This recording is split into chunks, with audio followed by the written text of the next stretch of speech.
Good morning, Fred. Good morning, Ambassador. How are you? Well, they said a fireside chat, there's no fire, so I'm a little disappointed there. I always take that out of my notes because that fireside chat is, it's until we get to December, January, February, I think we don't need that. But what a pleasure to start the day with you. Matthew Whitaker, the United States Permanent Representative to NATO. And you got off to what I would say is just a tremendous start with the summit in The Hague. 5% defense commitment from all the allies. Nobody could have imagined that. 3.5% core, 1.5% beyond that. It's great to have you here kicking us off. As Julia said, we always put together the notion that you cannot separate security and you can't separate prosperity. And so one of the questions behind this that we'll talk about during the course of the day is Europe can't afford not to pay for its own defense, but can it afford to pay for its own defense? That's one question. But let's start a little bit with a very brief introduction. We don't have much time, so I don't want to go through your entire CV. But Ambassador Whitaker has been President Trump's envoy to NATO since April. As I said, he's already made his mark in the summit in June. Most notably from that summit, the ambassador himself labeled it one of the most consequential moments in this alliance's history. And it could be that if this can now be delivered on. So maybe that's where I'll start. You've got threats to Europe's security becoming frequent and dangerous. Just this month, Russia violated airspace, Poland, Romania, Estonia. This week's Russian attacks on Ukraine are some of the fiercest we've had since the war began in February 2022. What are you looking at in this context with the decisions made in the NATO summit? How are you going to measure success? How are you going to see if everything that people have agreed to is actually producing real results? Yeah, great question, and thanks, Fred. I appreciate the invitation, and obviously we could speak probably for all morning on the topics that right now we're dealing with at NATO, and I want to appreciate your Atlantic Council, your Europe Center, and Atlantic Bruca for hosting this important forum. The topics are very timely and appropriate to be here in Brussels. The United States, as I say everywhere I go, remains committed to NATO and to defending every inch of NATO territory. But there are still issues to address, including the big one, defense spending, and obviously the resolution of the war in Ukraine. The United States expects European NATO allies to meet their defense commitments, and the spending target of 5%, which you mentioned, is 3.5% on NATO capability targets and another 1.5% on defense-related spending like enablement, dual-purpose infrastructure, and the like. And these investments, I think, really get to the heart of the capabilities, security, stability, and quite frankly, the credibility of NATO. When allies contribute their fair share towards the conventional defense of Europe, we strengthen deterrence and allow the United States to prioritize its own strategic resources while reinforcing regional and global security. And the Hague defense commitment was a good start, but unfortunately, I think some of our allies are dragging their feet, and they need to pick up the pace. And we need real year-over-year growth in every country's defense spending, not just some defense spending in countries. If every ally lives up to their Article 3 obligation, which says they will invest in their individual and therefore the collective defense, will drive innovation and modernization across the alliance, two big things that I'm working on a daily basis, and ensure that our forces are prepared for the evolving threats that we see changing every day, whether it's in cyber, space, and really across all domains. And shared investment in collective defense investment in modern interoperable forces, another key word here in Europe, because there's still not 100% interoperability among all of our armed forces, will ensure that Europe and the United States can work seamlessly together. It strengthens our collective security, balances burden sharing, and builds a credible deterrent that protects both European and American citizens and Canadian citizens. In an uncertain world, we can only have peace through strength. And I talk about this so much, Fred, how the strength of NATO, and if all of 32 allies, if the whole team is strong and there's no weak link, then that strength is what's going to ensure peace, and no one will challenge that strength. And we all know that Russia is the greatest threat to peace in the transatlantic area. And if allies are serious about bringing peace to Ukraine, they need to starve the Russian war machine and stop purchasing Russian energy.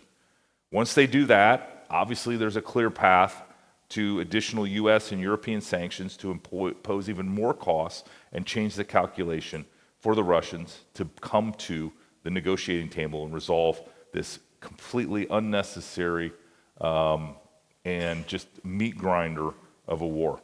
And quite frankly, the ball is in the court of the European and Canadian allies. They need to start, every single ally needs to start spending money on their defense and stop buying Russian energy. And this conversation is something I've been looking forward to, Fred, for since it got on my calendar, and I really appreciate the time. But I just want to emphasize that everyone made the commitment in The Hague. Everyone knows 5% is our North Star. Everyone knows that every year we have to get year-over-year growth. And the challenge now is to make sure that everyone is moving at pace at the speed of relevance to make sure that we can meet these commitments and therefore have that strength that's going to guarantee the peace. Thank you, Ambassador. So let me come back to the defense spending and sort of the challenge for Europe. But let me first hit on something in your opening comment, which is a clear path to sanctions, stop purchasing Russian energy. There's a sanctions bill in the Senate, I think 84 Senate sponsors waiting to go through. Are you saying, and is the president saying, that until Europe does more in terms of stopping its gas purchases, oil purchases from Russia, that these sanctions, the U.S. sanctions, won't move forward? Yeah, I think President Trump has looked at the entire horizon of this and has said, what are we doing? If we're still giving European money to Russia to buy energy, sanctions aren't going to ultimately have as much bite. And so, if you look at countries like Poland, Czech Republic, completely weaned themselves off of Russian oil and gas.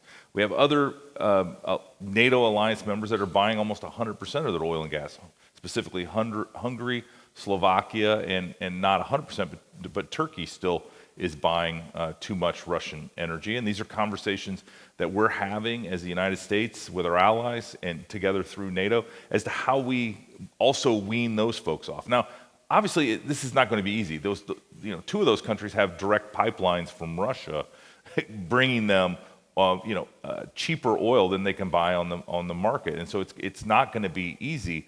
But it also, as I go to these conferences, one of the things I hear are people on this stage say, "Oh, this is going to be hard. This is a hard issue." But we have to do these hard things. This is what's actually going to bring this environment of peace and prosperity for all of our citizens, all 1 billion approximate citizens that are in NATO territories in the 32 countries. And so I keep working really hard. I've had very good conversations, both with the United States government and people like Doug Burgum and Chris Wright, our Energy Secretary, and our Interior Secretary, and then also with our allies. This is going to be hard, I know, but we have to do it. And that's how NATO not only is relevant in things other than just the security of Europe in the transatlantic region, but also how it's relevant to solving the war in Ukraine and moving forward to a new moment in world history. I'm so glad you said it that way, a new moment in world history. Ursula von der Leyen, the president of the Commission, gave a State of the European Union, which was really powerful, and her quote was, "Europe is in a fight for a continent that is whole and at peace, for a free and independent Europe," interesting, use that word, "a fight for our values, our democracies, a fight for our liberty, our ability to determine our destiny for ourselves. Make no mistake, this is a fight for our future." I've been watching Europe for a long time, and it feels as though that's true. And the two sides of this that we're talking about at this conference are security and competitiveness. Can you talk about the interlinkages between that? Because one of my questions over time is whether Europe's going to be able to afford, it can't afford not to pay for its defense, but will it be able to afford to pay for its defense? Will it not have to take from the welfare state? Will it not have to innovate more and grow more to be able to do this? How do you look at this interlinkages between Europe's economic health and ability to defend itself? Well, they're directly related. I mean, this is something you're not going to be able to borrow your way to security, because at the end of the day, you can buy tanks and you can buy artillery and you can buy planes. Prefer you buy F-35s, but all of those need to be sustained and repaired and fixed, and that oftentimes is as expensive in the long term as the initial purchase. And so we have to figure out how to get the European economy on better, more solid footing. And a lot of it is the United States has a culture of innovation and entrepreneurship. I mean, it's built into our DNA.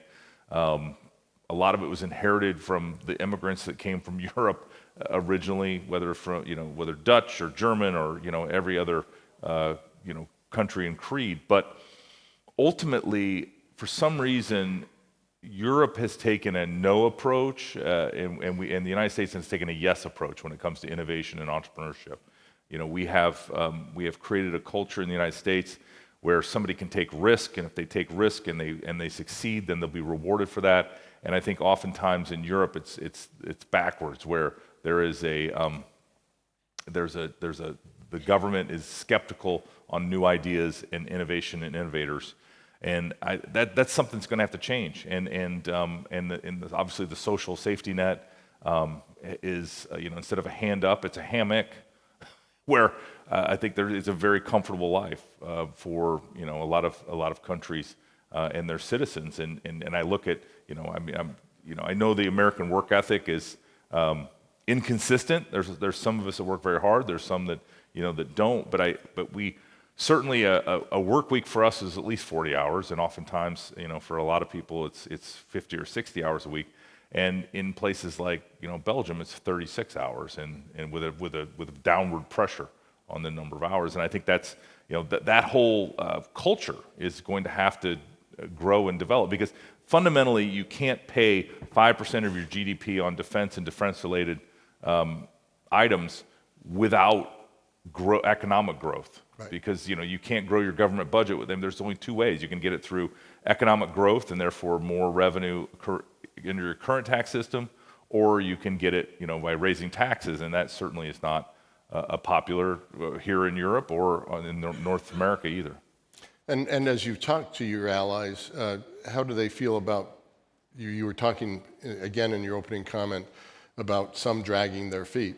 Do you feel the energy after the summit declarations is there toward meeting these goals, toward making the changes that are needed? Does Europe understand what a big moment it is for Europe?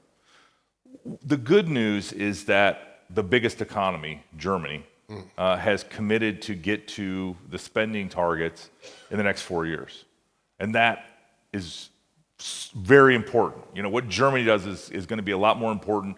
Nothing against my friends from North Macedonia, but if North Macedonia gets there in 4 years, it's not going to make a huge difference because their economy's not big and their population's not big. But Germany will, and that's probably going to, what I would say, paper over a little bit of some of the inconsistencies. But we're going to need countries like Spain and Italy and several others to get serious.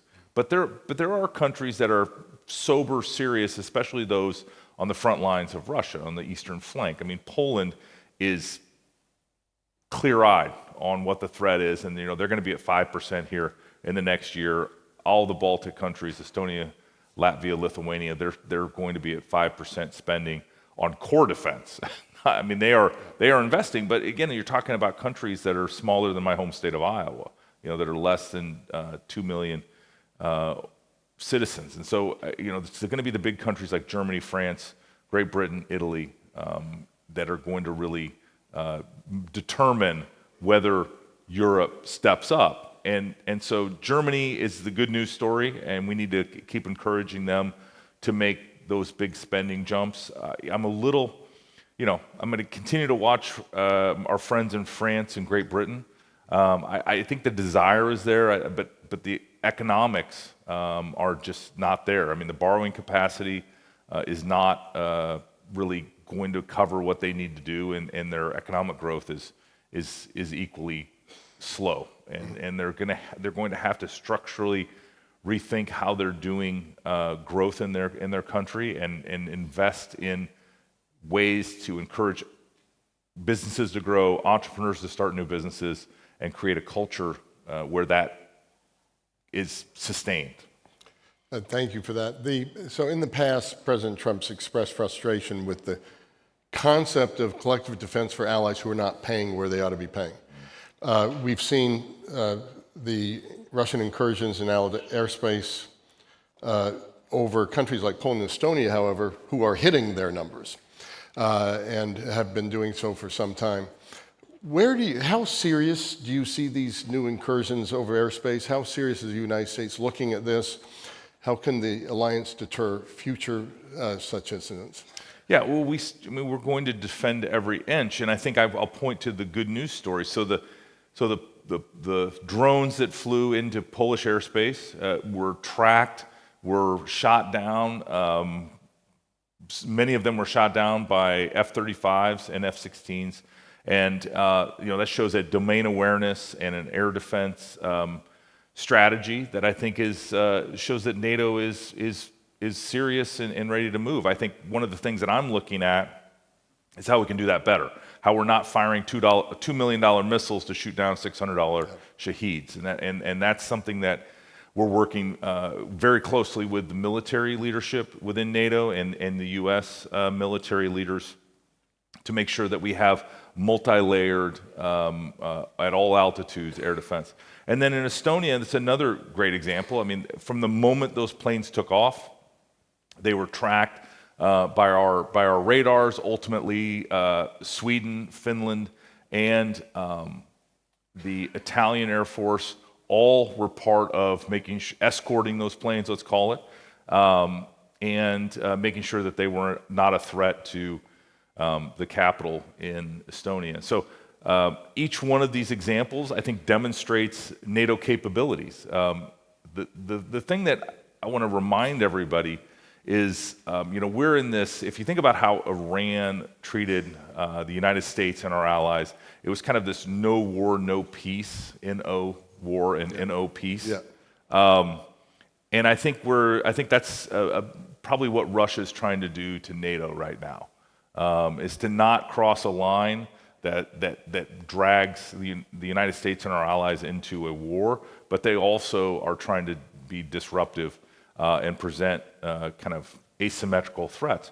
And that's another area where I'm working every single day together with our allies and our military leaders, is to make sure that we have better options on the asymmetrical war and the hybrid war, and to make sure that we're not just always reacting, that we are strategic, and that we have an ability to respond in kind, and at the same time to play the same game. If we're really in this sort of hybrid war, to make sure that that we have enough rungs on the escalation ladder that we can also play it in that domain. And I'm just ensuring that, again, we're strong and go unchallenged, because I think a lot of people think that somehow these challenges that Russia presents to us are somehow demonstrate our weakness. It's quite the opposite. I mean, we're all over every single one of these threats. So very interesting last week in New York, after meeting with the Ukrainian president, President Trump said Ukraine can and should retake territory it has lost. That seemed to some in the media and some observers as at least a change of rhetoric. He's now considering providing Ukraine Tomahawk missiles, though, as I understand it, still through NATO purchases, not direct support. Then on Sunday, Vice President Vance attributed President Trump's recent change in attitude to the continued loss of life, impact on Russia's economy, and said, quote, The Russian economy is in shambles. The Russians are not gaining much on the battlefield. Is there a shift going on in the administration in the United States toward Russia right now? And if so, what does it consist of? Yeah, I think first of all, President Trump has been very clear that he's frustrated with Vladimir Putin, that Putin could end this war if he wanted to, and continues to fight. And in fact, not only continues to fight, but every time that President Trump makes an entreaty to Vladimir Putin, Putin then responds by sending massive amounts of drones and missiles at cities in cities in Ukraine. And so ultimately, I think President Trump has determined that of the two sides, that the Russians are less willing to negotiate and resolve this than the Ukrainians, who appear to be willing to give a lot for peace. And at the same time, there's just a battlefield reality that Russia continues to lose depending on the day, about 1,000 soldiers every single day. Which is just, it's incomprehensible. In over 4 years, they've lost about 1 million soldiers on the battlefield for less than 20% of Ukrainian territory. And it's ultimately, a snail could have left the border with Russia and Ukraine and been to Poland already, in all seriousness. Yeah. So they can't even move as fast as a snail. It's like this pace with this, and then for a day, they tried to convince, Russia tried to convince us that they're a bear, not a paper tiger. Yeah. President Trump called them a paper tiger, and they spent a day trying to explain how really they were a bear. And a bear could have probably made it from the border to Poland in a couple days, I'm guessing. But this is the situation we find ourselves in. There is a detachment from reality that the Russians currently have as to their military success on the battlefield, and most likely that is the generals and the military leaders that are not providing real information to Vladimir Putin at the Kremlin as to what's happening on the battlefield. Yep. But this war needs to end. President Trump's been so clear and clear-eyed about how this war needs to end. It is a completely senseless war. It makes no sense whatsoever to continue this on the battlefield, and it needs to end. And I think one of the things that I would point to, Fred, that I think is crucial is President Trump has made available the best weapons in the world, American armaments, munitions, to sell to our European NATO allies, plus Canada, and then provide to Ukraine. And that's another area where if we talk about Europe taking over the conventional defense of the continent, then those sales should continue to move at pace. And we've sold billions already, and we have billions more available. Ukraine needs it, wants it, and we need to make sure that continues to flow, and that our European allies are stepping up and buying that. Yeah. So let me end with a question. One of my, as you know, I always like to point to a part of your biography that appeals to me. You've got this amazing career in public service and private practice, but you were also a player on a Big Ten team in Iowa that went to the Rose Bowl. That's quite the University of Iowa. The University of Iowa. And that's not quite the World Cup, which is going to be played in the United States next year, in 2026, but it comes pretty close. In football, if you see a strategy's not working, you change on the field. So on the field with Russia right now, since it's not coming to the negotiating table, since it seems stuck, but Russia also seems economically weak, isn't it time to double down on sanctions? Isn't it time to double down on the military efforts against Russia to bring, isn't that going to be necessary to bring Putin to the table? Ultimately, that's up to President Trump and the Congress, but I think he knows that there are multiple steps, and so he put sanctions on India. Certainly, they have reacted. There's a lot of other things we can do.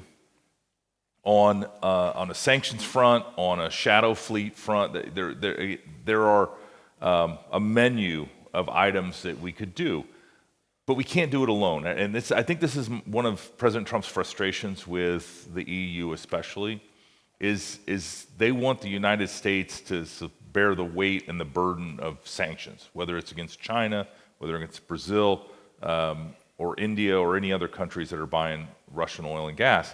And all he's saying is that we need to move together. Like we are more powerful as an alliance and as allies if we all work together instead of, but the EU obviously has challenges in their membership and who's willing to because Hungary, who's buying 100% of their oil and gas, they would be voting to sanction themselves ultimately. Yeah. That would be foolhardy. The Hungary has an election in the spring that I think they're very keen on how that plays out over the coming months, and that's something that we're watching very carefully. But that's why, as an alliance, the EU and the United States need to bring alternatives. I mean, I point again, Poland, Czech Republic eliminated their dependency on Russian oil and gas, and they have more trade space now and more ability to navigate this current situation where Russia has invaded Ukraine and continuing to fight the war. And I think we need to, for these landlocked countries, and together with Turkey, I think we need to provide them alternatives, whether that's American LNG, whether that is oil, and building pipelines and the things, again, the hard work that it's going to take to actually change the calculation on these matters.